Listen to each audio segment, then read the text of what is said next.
Let's see a geometric proof of the geometric mean theorem obtained by shifting triangles around. Start with a right triangle. The geometric mean theorem provides a nice relationship between the length of the altitude from the right angle to the hypotenuse, labeled h, and the two labeled leg lengths p and q of the two pictured right triangles created by that altitude in the original right triangle.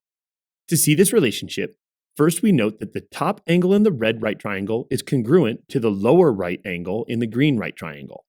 This follows because these triangles are both right angled and they meet at a right angle, so the top two angles are complementary. And now for the amazing visual trick. First, we rotate the red triangle up, allowing us to stack the triangles in a way that their hypotenuses line up and form a straight line.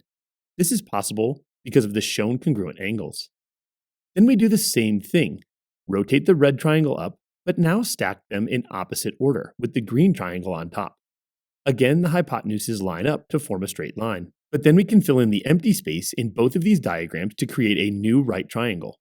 On the left, we end up filling in an h by h square in blue, and on the right, we fill in a p by q rectangle in blue. But note that both the new shapes are now right triangles with base length h plus q and height h plus p.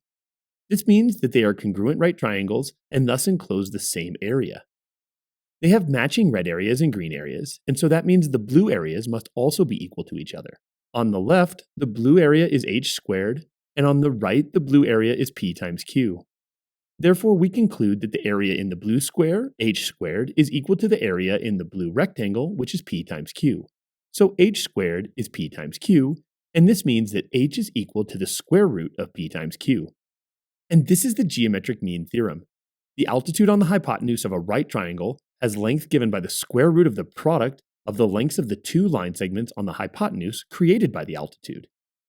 This final diagram, obtained by rotating the left triangle 90 degrees counterclockwise, allows us to draw both the square and the rectangle with area p times q along the original right triangle. This encapsulates the statement of the theorem. Thanks for watching, and if you enjoy videos like this, please head over and check out more on my channel.